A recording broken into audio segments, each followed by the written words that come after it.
صلوا علی الحبیب صلی اللہ علی محمد صلی اللہ علیہ وسلم۔ نبیوں کے سرور صلی اللہ تعالیٰ علیہ وسلم نے فرمایا 4 چیزیں رسولوں علیہم السلام کی سنتوں میں سے ہیں۔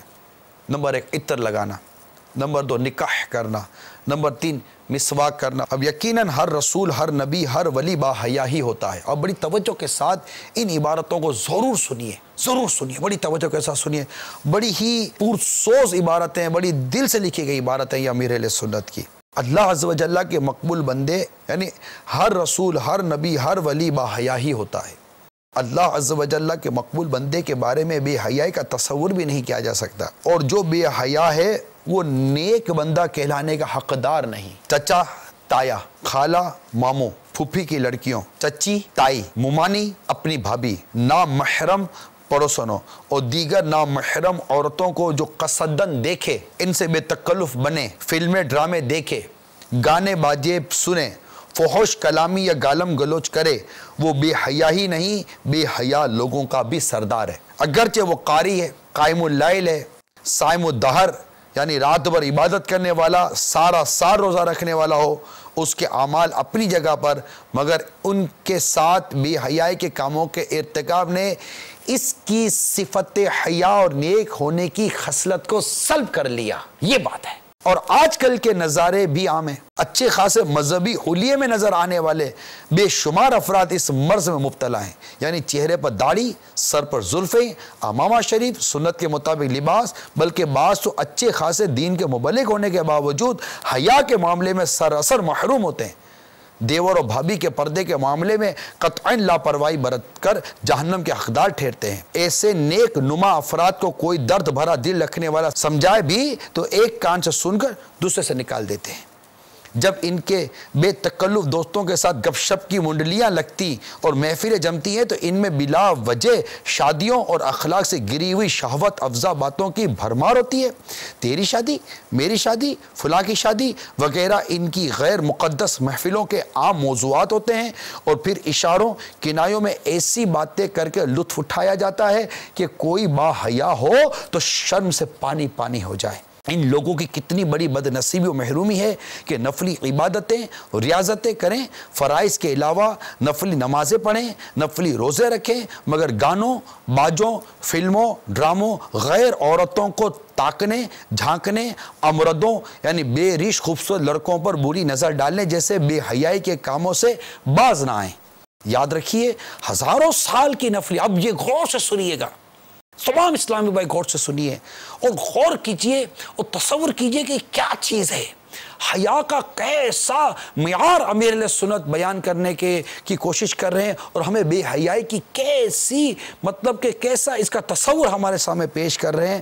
فرماتے یاد رکھیے، ہزاروں سال کی نفلی نمازوں، نفلی روزوں، کروڑوں اربوں روپیوں کی نفلی خیراتوں، بہت سارے نفلی حج اور عمرے کی سعادتوں کے بجائے صرف ایک گناہ صغیرہ سے اپنے آپ کو بچا لینا افضل ہے، کیونکہ کروڑوں نفلی کاموں کے ترک پر بھی قیامت میں عذاب کی کوئی وعید نہیں۔ یہ بات سمجھانا اتنا مشکل نہیں ہے، اسپیشلی جو موجودہ دور میں جو بے پردہ عورتوں کے ساتھ بے تکلفانہ ملنا جلنا، بیٹھنا، بات چیت کرنا، یہ کتنا عجیب کلچر ہو چکا ہے، اور ہر ذی شعور سمجھتا ہے کہ یہ صحیح ہے یا غلط ہے۔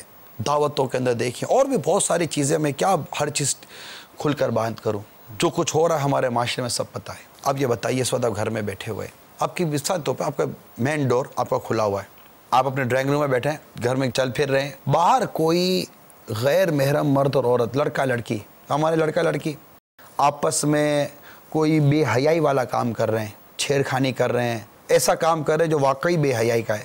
آپ گھر میں بیٹھے ہوئے ہیں، اب کیا کرو گے؟ باہر نکلو گے، اے کیا کر رہے ہیں، چلو، بے حیا قسم کے لوگ، یہ کوئی جگہ ہے؟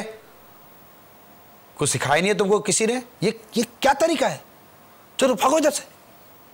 گھر میں آئیں گے، یار کیا ہو گیا دنیا کو؟ خدا کا خوف ہی نہیں ہے؟ یوں باہر کھڑے ہو کر دھڑلے کے ساتھ یوں آپس میں ہنسی مذاق و بے حیائی کے کام کرتے ہیں۔ یہ کون لوگ تھے؟ یہ کدھر سے آئے؟